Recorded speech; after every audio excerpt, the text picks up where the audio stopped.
ചിന്തയും ചിന്തയും നീക്കിനാസയിൽ അലിഞ്ഞു ചേരാ വിദ്വേഷ ചിന്തയും ചിന്തയും നീക്കിനാസയിൽ അലിഞ്ഞു ചേരാ ഗോതമ്പ് മണി പോലറിയാ. നമ്മുടെ എല്ലാ വ്യക്തികളുടെയും ജീവിതത്തില് ഒരു തരത്തില് അല്ലെങ്കിൽ വേറെ തരത്തില് പരിശുദ്ധ അമ്മയുടെ പ്രത്യേക ഇടപെടലുകൾ അനുഭവിച്ചിട്ടുള്ളവരാണെന്ന് ഞാൻ വിശ്വസിക്കുകയും ഞങ്ങളെ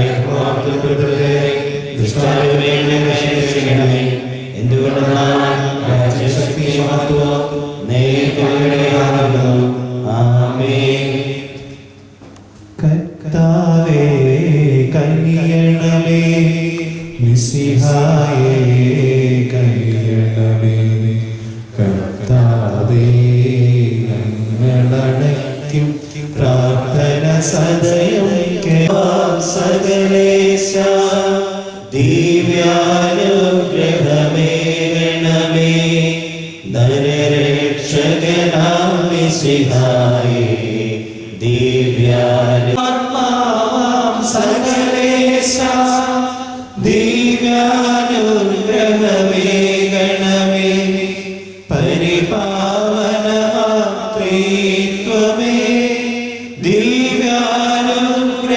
ദിവ്യാനുഗ്രഹമേകണമേ മാതാവേ രക്ഷകനൂഴിലംബികയെ പ്രാർത്ഥിക്കണമേ ഞങ്ങൾക്കായി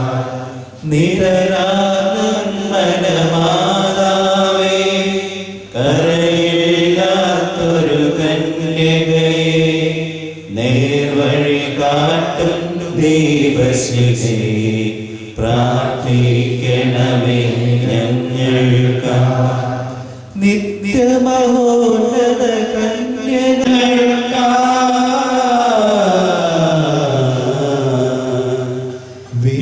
വിശ്വാസത്തിൻ നിറഗുണമേ കാരുണ്യത്തിൻ നിലയനമേ നീതി വിളങ്ങും ദർപ്പണമേ പ്രാർത്ഥിക്കണമേ ഞങ്ങൾക്കായി വിജ്ഞാനത്തിൻ വേദികയെ മാനവനുത്സവദായികയെ ദൈവികമാപനി നീ സുമമേ പ്രാർത്ഥിക്കണമേ ഞങ്ങൾക്കായി ദാവീദിൻ തിരുഗോപുരമേ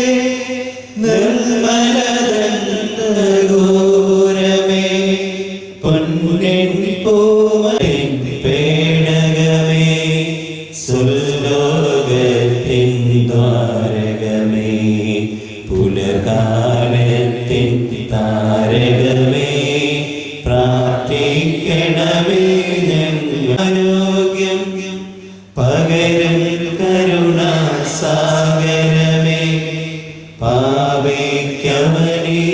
പാപിക്കവനിലാശ്രയമേ പ്രാർത്ഥിക്കണമേ ഞങ്ങൾക്കായി കേഴുന്നോർക്കു നിരന്തരവായൊരു നാരേണി വിരമൊരു തൃക്കൺ പാർക്കണമേ വിരമൊരു തൃക്കൺ പാർക്കണമേ അമലോത്ഭവയാമാതാവേ പാവന പാദം ചേരുന്നു കനകാലയമേ കന്യാമേ പരലോകത്തിൻ വാതിൽ നീ അമലോത്ഭവയാമാതാവേ. പരിശുദ്ധാത്മാവിന്റെ സഹവാസവും നമ്മെല്ലാവരുടെ കൂടെ ഉണ്ടായിരിക്കട്ടെ ഇപ്പോഴും എപ്പോഴും എന്നേക്കും.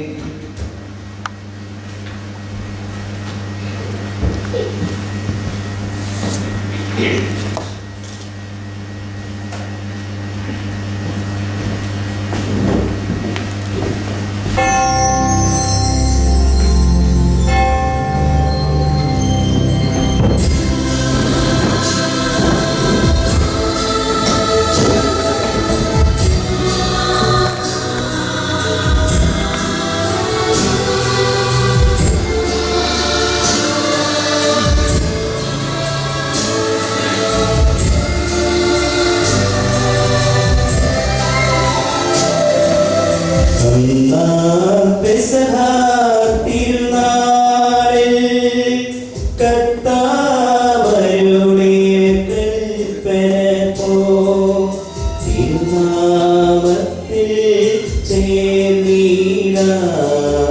ഒരു ബലി അർപ്പിക്കാം.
സ്വർലോകത്തിൽ സർവേശ്വരു സ്തുതിഗീതം.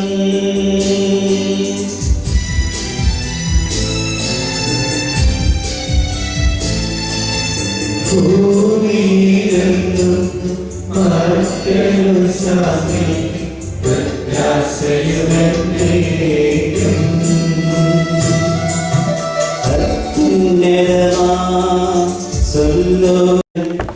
രക്ഷയ്ക്ക് വേണ്ടി ഞങ്ങൾക്ക് നൽകിയതിന് നന്ദി പറയുന്നു. അങ്ങയുടെ പ്രിയപുത്രനും ഞങ്ങളുടെ കർത്താവുമായ മിശിഹായ്ക്ക് ജന്മം നൽകി പരിശുദ്ധ കന്യകാമറിയത്തെ ഞങ്ങൾക്ക് മാതാവായി തന്ന അങ്ങയെ ഞങ്ങൾ സ്തുതിക്കുകയും മഹത്വപ്പെടുത്തുകയും ചെയ്യുന്നു.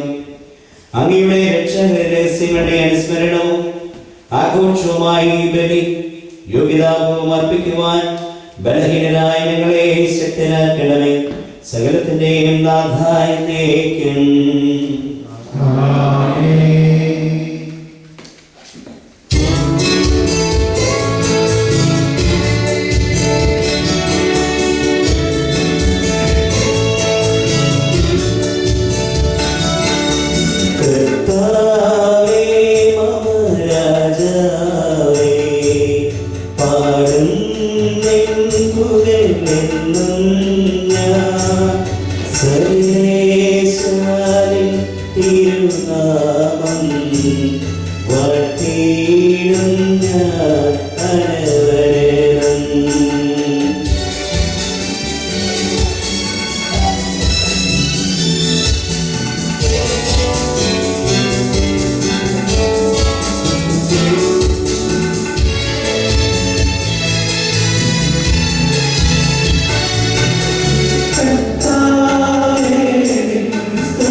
ഞങ്ങളുടെ കർത്താവായ ദൈവമേ, അങ്ങയുടെ സ്നേഹത്തിന്റെ ഞങ്ങളെ വീശുകയും അങ്ങയുടെ സത്യത്തിന്റെ ജ്ഞാനം ഞങ്ങളുടെ ആത്മാക്കളെ പ്രകാശിപ്പിക്കുകയും ചെയ്യുമ്പോൾ സ്വർഗ്ഗത്തിൽ നിന്ന് പ്രത്യക്ഷനാകുന്നു അങ്ങയുടെ തിരുക്കുമാരനെ സ്വീകരിക്കുവാൻ ഞങ്ങൾ ഇടയാകട്ടെ.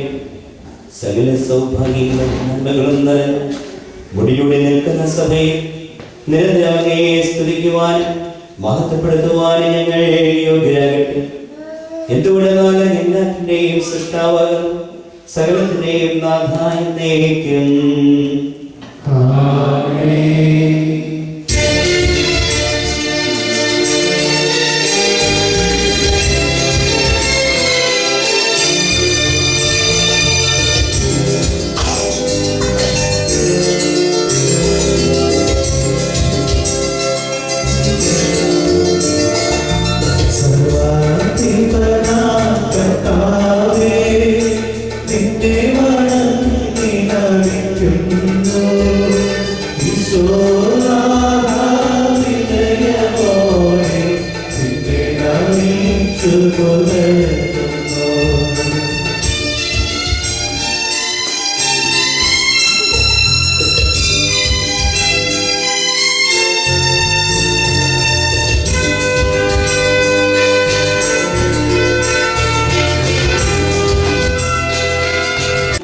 ജീവനെത്തി പരിപാലിക്കുന്നവനുമാകുന്നു.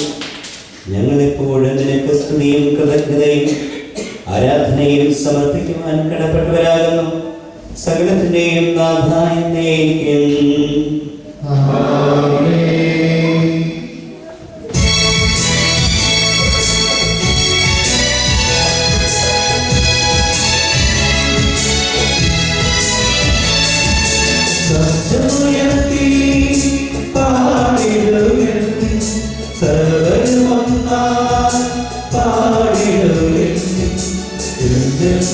ജീവിക്കും സർവേശ്വരനെ വാഴ്ത്തിടുവിൻ വാഴ്ത്തിടുവിൻ.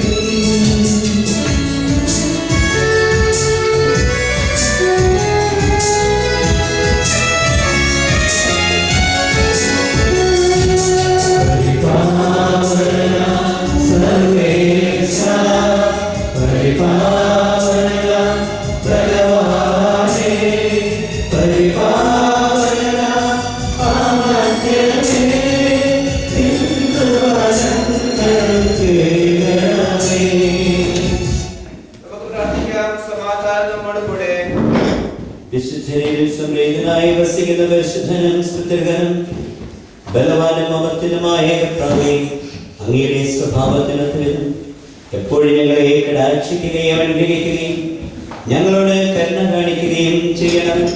പിതാവും പുത്രനും പരിശുദ്ധാത്മാവുമായ സർവേശ്വരായ എന്നേക്കും. Please be seated for the first prayer. ദൈവമേ അനുഗ്രഹിക്കട്ടെ.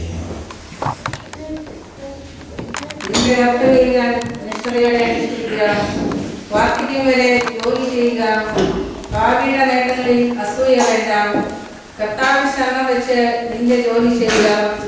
ദരിദ്രനെ സമരനാക്കാൻ കർത്താവിൽ ഒരു നിമിഷം മതി. കർത്താവിന്റെ അനുഗ്രഹമാണ് ദൈവഭക്തനും സമ്മാനം. അത് ക്ഷണനേരം കൊണ്ട് പൂവണിയുന്നു. എനിക്കിനി എന്ത് വേണം, എന്ത് സന്തോഷമാണ് എനിക്ക് കിട്ടാനുള്ളത് എന്ന് നീ പറയരുത്. എനിക്ക് വേണ്ടതെല്ലാം ഉണ്ട്, എന്താവത്ത് വരാനാണ് എന്ന് പറയരുത്. ഐശ്വര്യത്തിൽ കഷ്ടത വിസ്മരിക്കപ്പെടുന്നു, കഷ്ടതയിൽ ഐശ്വര്യവും. മൃത്യുദിനത്തിലും പ്രവർത്തിക്കൊത്ത പ്രതിഫലം നൽകാൻ കർത്താവിന് കഴിയും. ഒരു നാഴിക നേരത്തെ വേദനകൾ കഴിഞ്ഞ കാലത്തെ സുഖങ്ങൾ മുഴുവൻ മായ്ച്ചു കളയുന്നു. ജീവിതാന്തത്തിൽ മനുഷ്യന്റെ യഥാർത്ഥ സ്വഭാവം വെളിപ്പെടും. മരിക്കും മുമ്പ് ആരെയും ഭാഗ്യവാനെന്ന് വിളിക്കരുത്. മരണത്തിലൂടെയാണ് മനുഷ്യനെ അറിയുക. കൽപ്പനകളുടെയും മനസ്സിനും ശ്രമിക്കുന്നതിനും ഗ്രഹിക്കുന്നതിനും ഞങ്ങളുടെ ബുദ്ധിയെയും മനസ്സിനെയും പ്രകാശിപ്പിക്കണമേ.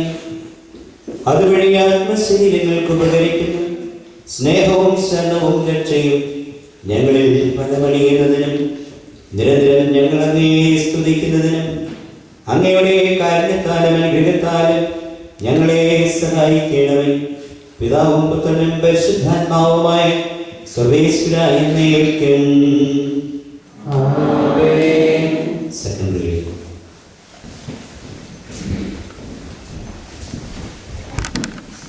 ലേഖനം അധ്യായം 2 വാക്യങ്ങൾ 1 മുതൽ 17 വരെ.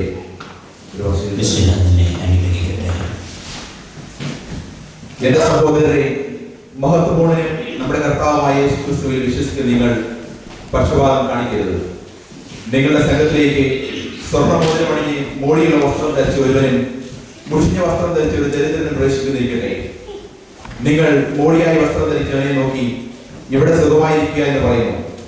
പാവപ്പെട്ടവനോട് അവിടെ നിൽക്കുക എന്നോ എന്റെ പാദപീഠത്തിനടുത്തിരിക്കുക എന്നോ പറയുന്നു. അപ്പോൾ നിങ്ങൾ നിങ്ങളിൽ തന്നെ വിവേചനം കാണിക്കുകയും ദുഷ്ടവിചാരങ്ങൾ പുലർത്തുന്ന വിധികർത്താക്കളാവുകയും ചെയ്യുന്നത്. എന്റെ പ്രിയ സഹോദരരെ, ശ്രമിക്കുവിൻ. തന്നെ സ്നേഹിക്കുന്നവർക്ക് വാഗ്ദാനം ചെയ്ത രാജ്യത്തിലെ അവകാശികളും വിശ്വാസത്തിൽ സമ്പന്നനുമായി ദൈവം തിരഞ്ഞെടുത്തത് ലോകത്തിലെ പാവപ്പെട്ടവരെയല്ലേ? എന്നാൽ നിങ്ങൾ പാവപ്പെട്ടവനെ അപമാനിച്ചിരിക്കുന്നു. നിങ്ങളെ പീഡിപ്പിക്കുന്നത് സമ്പന്നരല്ലേ? നിങ്ങളെ ന്യായാസനങ്ങളിലേക്ക് മുന്നിലേക്ക് വലിച്ചിട്ട് പോകുന്നത് അവരല്ലേ? നിങ്ങൾക്ക് നൽകിയിരിക്കുന്ന ധന്യമായ ആ നാമത്തെ ദുഷിക്കുന്നത് അവരല്ലേ? നിന്നെ പോലെ നിന്റെ അയൽക്കാരനെയും സ്നേഹിക്കുക എന്ന വിശുദ്ധ ദൈവത്തിന്റെ രാജകീയ നിയമം നിങ്ങൾ യഥാർത്ഥത്തിൽ അനുസരിക്കുന്നെങ്കിൽ ഉത്തമമായി പ്രവർത്തിക്കുന്നു. നിങ്ങൾ പക്ഷപാതം കാണിക്കുന്നെങ്കിൽ പാപം ചെയ്യുന്നു. നിയമത്താൽ നിങ്ങൾ കുറ്റക്കാരായി വിധിക്കപ്പെടുകയും ചെയ്യുന്നു. ആരെങ്കിലും നിയമം മുഴുവൻ അനുസരിക്കുകയും ഒന്നിൽ മാത്രം വീഴ്ച വരുത്തുകയും ചെയ്താൽ അവൻ എല്ലാത്തിലും വീഴ്ച വരുത്തിയിരിക്കുന്നു. എന്നാൽ വ്യഭിചാരം ചെയ്യരുതെന്ന് കൽപ്പിച്ചവർ തന്നെയല്ലേ കൊല്ലരുത് എന്ന് കൽപ്പിച്ചിട്ടില്ലേ? നീ വ്യഭിചാരം ചെയ്യുന്നില്ലെങ്കിലും കൊല്ലുന്നെങ്കിൽ നീ നിയമം ലംഘിക്കുന്നു. സ്വാതന്ത്ര്യ നിയമം അനുസരിച്ച് വിധിക്കപ്പെടാനുള്ളവരെ പോലെ നിങ്ങൾ സംസാരിക്കുകയും പ്രവർത്തിക്കുകയും ചെയ്യും. കാരുണ്യം കാണിക്കാത്തവരുടെ മേൽ കാരണരഹിതമായ വിധി ഉണ്ടാകും. എങ്കിലും കാരുണ്യം വിധിയുടെ മേൽ വിജയം വഹിക്കുന്നു. എന്റെ സഹോദരരെ, വിശ്വാസമുണ്ടെന്ന് പറയുകയും പ്രവൃത്തി ഇല്ലാതിരിക്കുകയും ചെയ്യുന്നവന് എന്ത് മേലെയാണുള്ളത്? ഈ വിശ്വാസത്തിന് അവനെ രക്ഷിക്കുവാൻ കഴിയുമോ? ഒരു സഹോദരനോ സഹോദരിയോ ആവശ്യത്തിന് വസ്ത്രമോ ഭക്ഷണമോ ഇല്ലാതെ കഴിയുമ്പോൾ നിങ്ങളിൽ ആരെങ്കിലും ശരീരത്തിന് ആവശ്യമായത് അവർക്ക് കൊടുക്കാതെ സമാധാനത്തിൽ പോവുക, തീ കായുക, വിശപ്പടയുക എന്നൊക്കെ അവരോട് പറയുന്നെങ്കിൽ അതുകൊണ്ട് എന്ത് പ്രയോജനം? പ്രവൃത്തികൾ കൂടാതെയുള്ള വിശ്വാസം അതിൽ തന്നെ നിർജീവമാണ്.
ഒന്നാം അധ്യായം 39 മുതൽ 56 വരെയുള്ള തിരുവചനങ്ങൾ. ആ ദിവസങ്ങളിൽ മറിയം യൂദയായിലെ മലമ്പ്രദേശത്തുള്ള ഒരു പട്ടണത്തിലേക്ക് തിടുക്കത്തിൽ യാത്ര പുറപ്പെട്ടു. അവൾ സക്കറിയയുടെ വീട്ടിൽ പ്രവേശിച്ച് എലിസബത്തിനെ അഭിവാദനം ചെയ്തു. മറിയത്തിന്റെ അഭിവാദനം കേട്ടപ്പോൾ എലിസബത്തിന്റെ ഉദരത്തിൽ ശിശു കുതിച്ചു ചാടി. എലിസബത്ത് പരിശുദ്ധാത്മാവ് നിറഞ്ഞവളായി. അവൾ ഉദ്ഘോഷിച്ചു, നീ സ്ത്രീകളിൽ അനുഗ്രഹീതയാണ്, നിന്റെ ഉദരഫലവും അനുഗ്രഹീതം. എൻ്റെ കർത്താവിൻ്റെ അമ്മ എൻ്റെ അടുത്ത് വരുവാനുള്ള ഈ ഭാഗ്യം എനിക്ക് എവിടെ നിന്ന്? ഇതാ നിന്റെ അഭിവാദന സ്വരം എൻ്റെ ചെവികളിൽ പതിച്ചപ്പോൾ ശിശു എൻ്റെ ഉദരത്തിൽ സന്തോഷത്താൽ കുതിച്ചു ചാടി. കർത്താവ് അരുളി ചെയ്ത കാര്യങ്ങൾ നിറവേറുമെന്ന് വിശ്വസിച്ചവൾ ഭാഗ്യവതി. മറിയം പറഞ്ഞു, എൻ്റെ ആത്മാവ് കർത്താവിനെ മഹത്വപ്പെടുത്തുന്നു, എൻ്റെ ചിത്തം എൻ്റെ രക്ഷകനായ ദൈവത്തിൽ ആനന്ദിക്കുന്നു. അവിടുന്ന് തന്റെ ദാസിയുടെ താഴ്മയെ കടാക്ഷിച്ചു. ഇപ്പോൾ മുതൽ സകല തലമുറകളും എന്നെ ഭാഗ്യവതി എന്ന് പ്രകീർത്തിക്കും. ശക്തനായവൻ എനിക്ക് വലിയ കാര്യങ്ങൾ ചെയ്തിരിക്കുന്നു. അവിടുത്തെ നാമം പരിശുദ്ധമാണ്. അവിടുത്തെ ഭക്തരുടെ മേൽ തലമുറകൾക്കോളം അവിടുന്ന് കരുണ വർഷിക്കും. അവിടുന്ന് തന്നെ ഭുജം കൊണ്ട് ശക്തി പ്രകടിപ്പിച്ചു. ഹൃദയവിചാരത്തിൽ അഹങ്കരിക്കുന്നവരെ ചിതറിച്ചു. ശക്തന്മാരെ സിംഹാസനത്തിൽ നിന്ന് മറിച്ചിട്ടു. എളിയവരെ ഉയർത്തി. വിശക്കുന്നവരെ വിശിഷ്ട വിഭവങ്ങൾ കൊണ്ട് സംതൃപ്തയാക്കി. സമ്പന്നരെ മൃദുയോടെ പറഞ്ഞയച്ചു. തന്റെ കാരുണ്യം അനുസ്മരിച്ചുകൊണ്ട് അവിടുന്ന് തന്റെ ദാസനായ ഇസ്രായേലിനെ സഹായിച്ചു. നമ്മുടെ പിതാക്കന്മാരായ അബ്രാഹത്തോടും അവന്റെ സന്തതികളോടും എന്നേക്കുമായി ചെയ്ത വാഗ്ദാനം അനുസരിച്ച് തന്നെ മറിയം അവരുടെ കൂടെ 3 മാസത്തോളം താമസിച്ചു. പിന്നെ വീട്ടിലേക്ക് മടങ്ങി.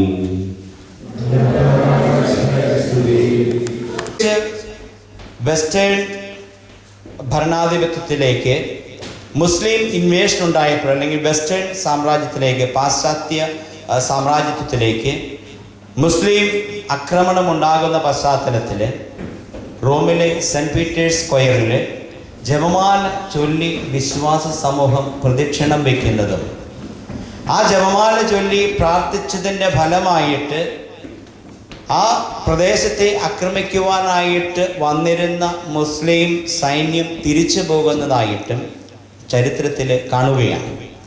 അങ്ങനെ പരിശുദ്ധ അമ്മയുടെ ശക്തി തിരിച്ചറിഞ്ഞുകൊണ്ട് അന്നുണ്ടായിരുന്ന മാർപ്പാപ്പ പരിശുദ്ധ അന്ന് വരെയും വിവിധ സാഹചര്യങ്ങളിലാണ് മാതാവിൻ്റെ തിരുനാൾ ആചരിച്ചിരുന്നത്. എന്നാൽ അന്ന് മുതൽ പരിശുദ്ധ അമ്മയുടെ വിക്ടറി ഓഫ് അവർ ലേഡി എന്ന രീതിയിൽ തിരുനാൾ ആചരിച്ചു തുടങ്ങി.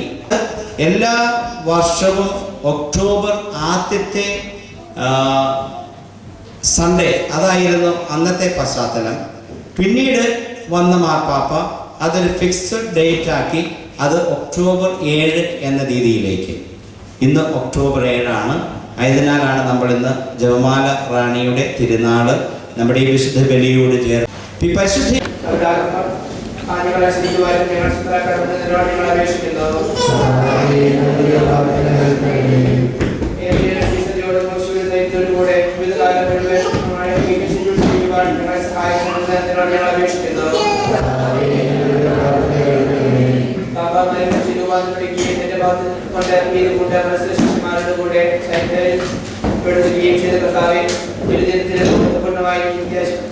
പ്രത്യക്ഷപ്പെടുമ്പോൾ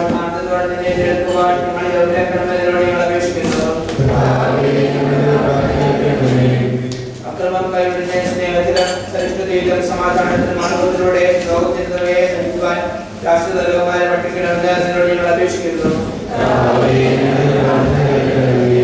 ജനങ്ങളുടെ ജനത്തെ ഭാഗത്ത് നാട്ടിലേക്ക് പോസ്റ്റ് അയച്ചതുപോലെ സ്വർഗീയ ഭവനങ്ങളിലേക്ക് ഞങ്ങളെ നയിക്കുവാൻ ഞങ്ങളുടെ അവസരമാവുകയും ഞങ്ങളുടെ സമാധാനമായ തലമുറത്തെയും എല്ലാ വിധമായ സമാജന്മാരെയും ഞങ്ങൾ അപേക്ഷിക്കുന്നു. ഞങ്ങളുടെ ഉദ്ധാനവും പ്രതീക്ഷയുമായ വിശുദ്ധായി വാനമേഘങ്ങളിൽ ആഗതനാകുമ്പോൾ ഭാഗത്ത് അണിഞ്ഞിരിക്കുവാൻ ഞങ്ങൾ അപേക്ഷിക്കുന്നു. ഓരോരുത്തരെയും പിതാവിനും പുത്രനും പരിശുദ്ധമാകുന്ന നമുക്ക് സമർപ്പിക്കാം.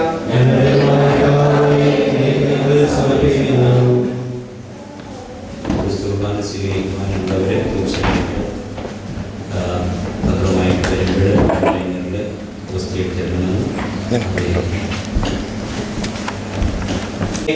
ദൈവദൂതന്മാരെ പരിസേവിതനായി കുരിശടയാളത്തോടുകൂടി വാനമേഹമനീ പ്രത്യക്ഷനാകുമ്പോൾ വിശുദ്ധരോട് നിത്യത്തിനെതിരെ ഏൽക്കുവാൻ ഞങ്ങളെ അനുഗ്രഹിക്കണമേ. നിന്റെ സജീവമായി പങ്കെടുക്കുന്ന ഞങ്ങളെ സ്വർഗരാജ്യത്തിന് അവകാശികളാക്കുകയും ചെയ്യണം. സകലത്തിന്റെയും നാഥായ എന്നേക്കും.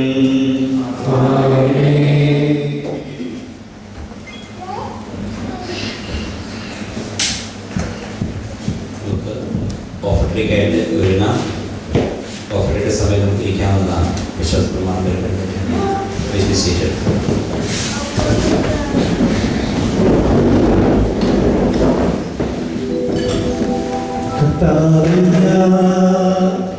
ദൃഢമായി ശരണപ്പെട്ടു.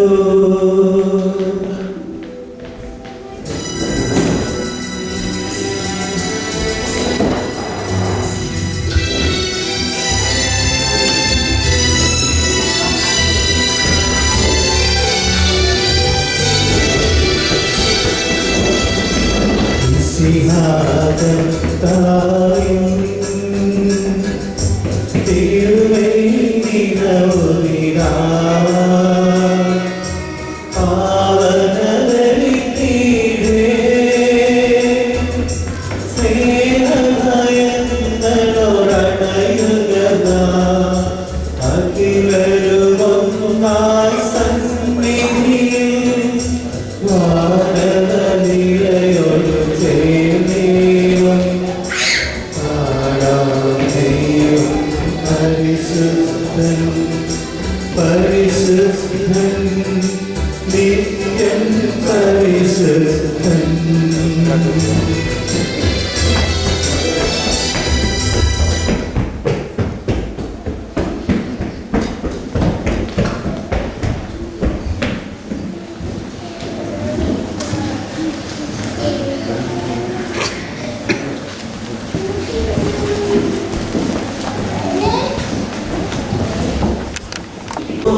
അജയം ദിവ്യരുകായ്ക്കും സ്തുതിയെന്നും ദൈവാതികയാകും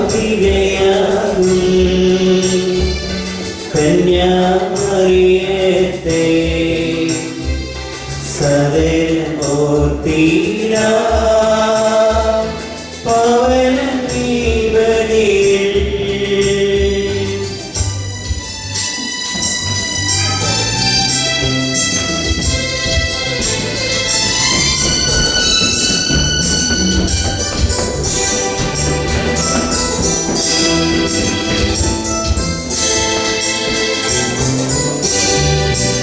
ആദിയിലെ പോലെ നന്നേക്കും ആമേ ആമേ സുരരുടെ പ്രേക്ഷിതരെ ഏക സ്നേഹിതരെ ശാന്തികരിച്ചിടുവാൻ നിങ്ങൾ പ്രാർത്ഥിക്കും സർവരുമൊന്നായി പാടിയിടട്ടെ ആമേനാമേ മക്കോമായേയും നിനസാക്ഷികളെയും സത്യങ്ങളെയും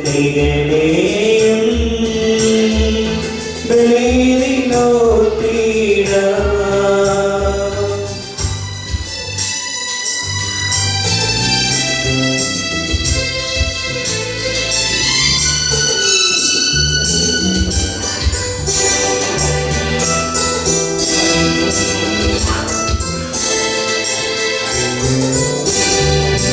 നമ്മുടെ കൂടെ ബലവാനാം കർത്താവെന്നേക്കും രാജാവാം ദൈവം നമ്മോടൊത്തെന്നും യാക്കോബിൻ ദൈവം നമ്മുടെ തുണയെന്നും ചെറിയവരെല്ലാം വലിയവരൊപ്പം കാത്തുവസിക്കുന്നു. ഇവരെല്ലാവരിൽ മഹിതോദ്ധാരത്തിൽ ശരണം തേടുന്നു ഉദ്ധിതരായിടുവാൻ.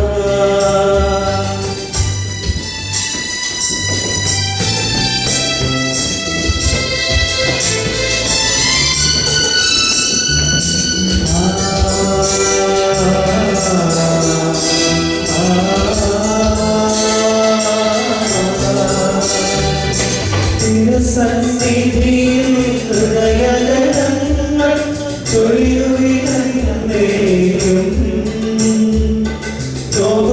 പ്രാർത്ഥനയും